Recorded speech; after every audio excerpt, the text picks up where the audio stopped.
Yep, starting again late again, unfortunately. Okay, let's see. They certainly didn't need any of these. Had to take the train. I just had to. Just had to smuggle in some guns, and buy some. Put on some normal clothes, and buy some tickets. Well, tickets, not ticks. Well, I found it hard to picture terrorists as wearing regular clothes like himself. Even though most terrorists in the world wore civilian clothes and not military uniforms like this. Well, I found it hard to picture someone like that lady terrorist wearing some pink sweater, white skirt, or socks, and whatever else young women her age were supposed to wear. Being a jade, she probably won't look like himself, so he probably won't look good in pink. Okay.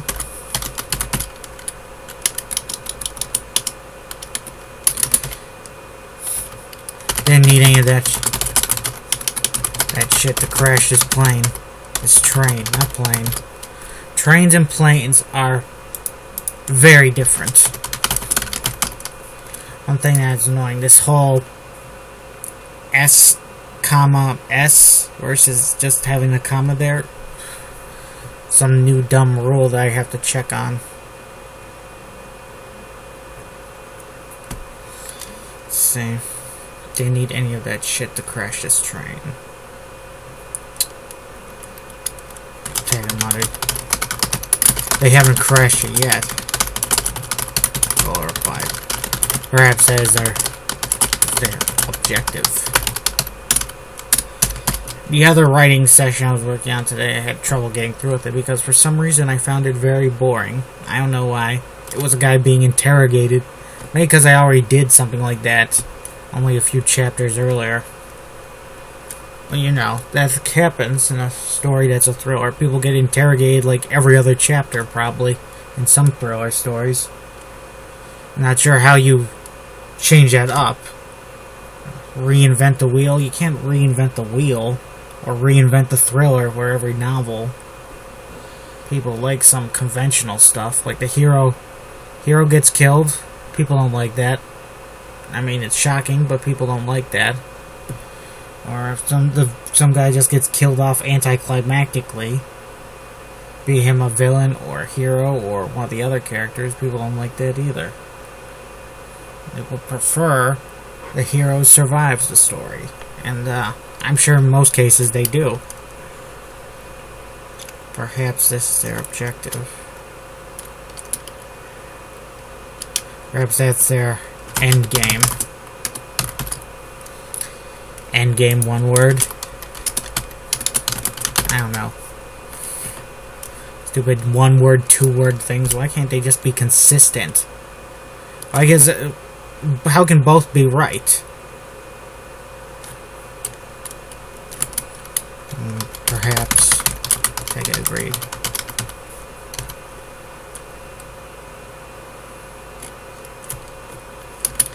Librarian. Take a look. And librarian, you're not a superhuman under that frail disguise, are you? Tega asked. Before Emga could do more and give him an unhappy, almost embarrassed look, there was a fierce explosion above the train. Over the train. The copter getting hit by RPG fire. The explosion most of the wreckage hit. I gotta see, fireball, copter, fireball. Did it hit most of the wreckage hit the ground, but some bits and pieces smashed against the train top, bounced about. Some glass windows were hit by rock-sized pieces of metal, shattering them. A few burning pieces of this or that landed within the train, setting a few minor fires. The dead bodies of the three crewmen remained nestled in the burning body of the copter, and by the time rescue people arrived, three of the four crewmen nestled inside. Rescue people arrived. They were a little more than blackened skeletons. Jaws hanging open.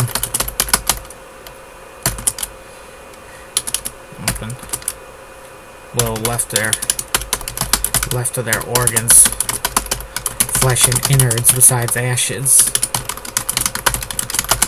I can't tell if I'm doing good here or not, folks. One of the crewmen was not dead. He had managed to... The door gunner had been thrown free of the copter. No, not thrown free. Had jumped out of the copter just before the rocket hit it, and he went flying right to the roof of the nearest train car, which he bounced against and rolled. He eventually rolled to a stop, unconscious but unharmed. Flaming wreckage bounced about that same car roof without hurting him.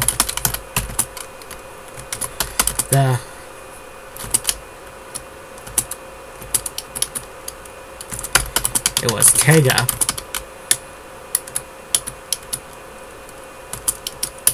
The destruction of the copter happens very quickly. All that was left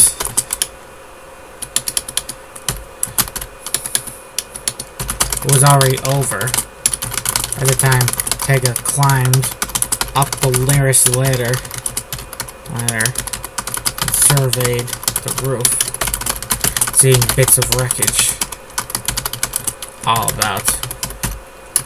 Looks like a copter got taken out, Tega reported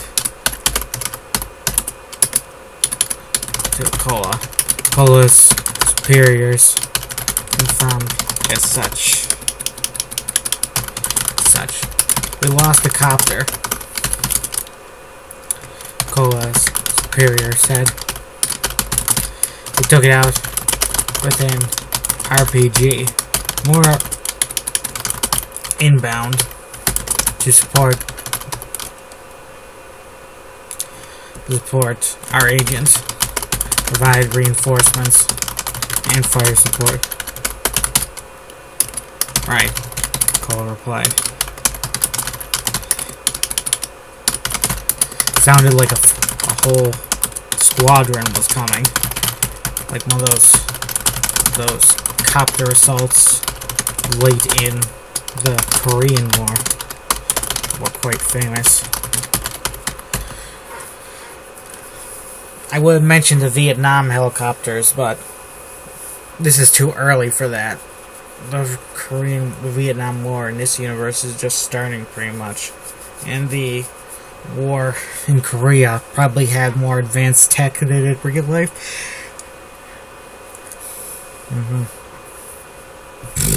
I just yawned. That's great. Fucking brain, just wake up. Get the melatonin out of the brain. Just drain it all out. A freaking insomniac would love to have my brain. I eat one thing and pass out right on the floor. Insomniac, he tries his best. He has to wind himself down, talk himself, basically hypnotize himself for an hour before bed just to get a decent night's sleep.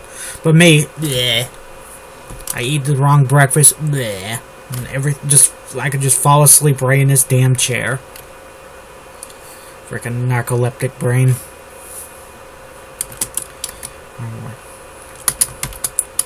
We got a body up there. Like I said, after he's spying the unconscious door gunner. If I was a spy, yeah, I am a spy, mother lover. What's it to you? Part 3, spy check.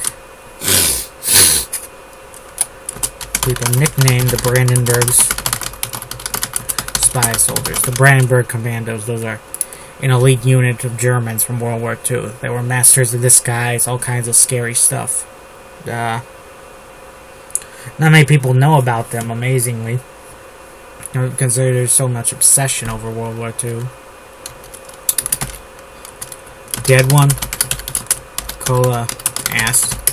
When Cola heard her body, he assumes it was some crispy rune stuck to the roof of the train. Due to all the like some victim of a flamethrower attack.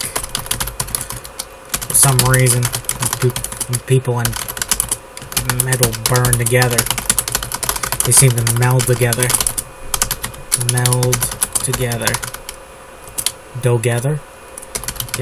Like I'm pretty sure that's a character from Game of Thrones. And they were meld together like they were becoming some new organism. Organism. Remember not to get confused organization with organization.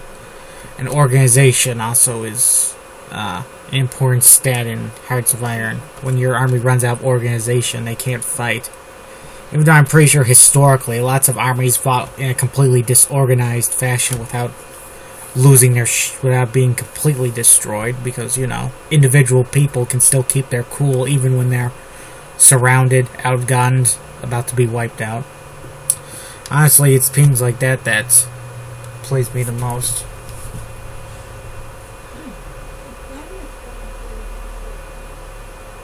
What the hell? Yeah, again. Yeah, it looks like the treadmill people are coming, even though they said they were going to be a few hours. I mean, what's the rush? There's a bad storm coming, but that's not big to do. Let's see. I guess I'll sign off here, folks, even though it's a little early, because, you know, stuff happens. See you later, folks.